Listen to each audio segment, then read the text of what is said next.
শহরে, যেটা কিছুদিন আগেই তৈরি হয়েছে।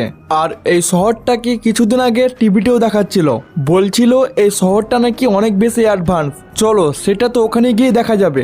আর এই শহরে যাওয়ার জন্য আমাকে একটা ব্রিজ পার করতে হবে, যে ব্রিজটাকে তোমরা সামনে দেখতেই পাচ্ছ। আর মনে হচ্ছে এই গাড়িগুলো ওই শহর থেকে আসছে।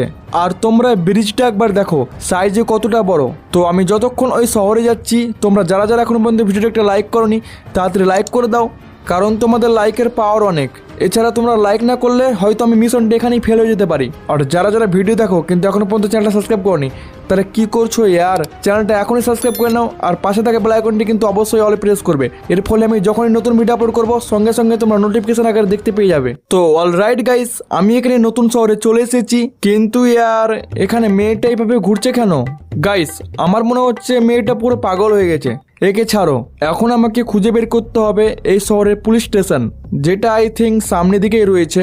তবে গাইস এই শহরটা কিন্তু অনেক বেশি সুন্দর, তোমরা দেখতেই পাচ্ছ চারিদিকে শুধু গাছ আর গাছ। আর এটা হলো পেট্রোল পাম্প, অ্যান্ড এই সাইডে রয়েছে হসপিটাল, যেটা কিনা আমাদের শহরে নেই। মনে হয় টিভিতে সত্যিই দেখাচ্ছিল। এই শহরটা তো আমাদের থেকে অনেক বেশি এগিয়ে আছে।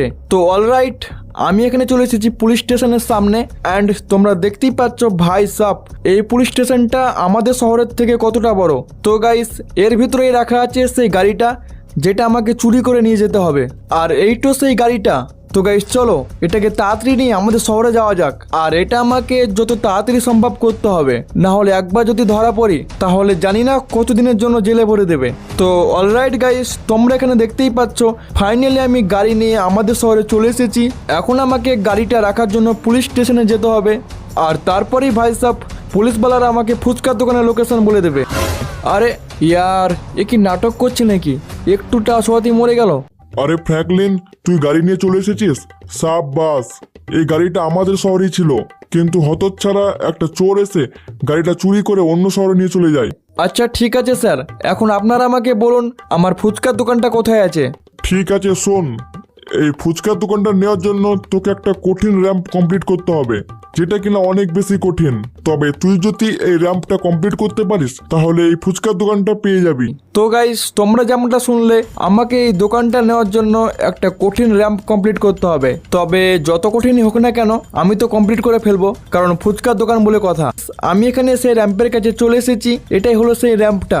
অ্যান্ড এখানে রাখা আছে একটি বাইক, এটা দিয়ে আমাকে র্যাম্পটা কমপ্লিট করতে হবে। তো এখানে সামনে রয়েছে একটা পাতলা রাস্তা, যেটাকে অতটা কঠিন বলে তো মনে হচ্ছে না, তাও একটু সাবধান তো থাকতেই হবে। আর এরপর রয়েছে কিছু পাখা যেগুলো ঘুরছে, কিন্তু এগুলোকেও ইজিলি পার করে নেওয়া যাবে। আর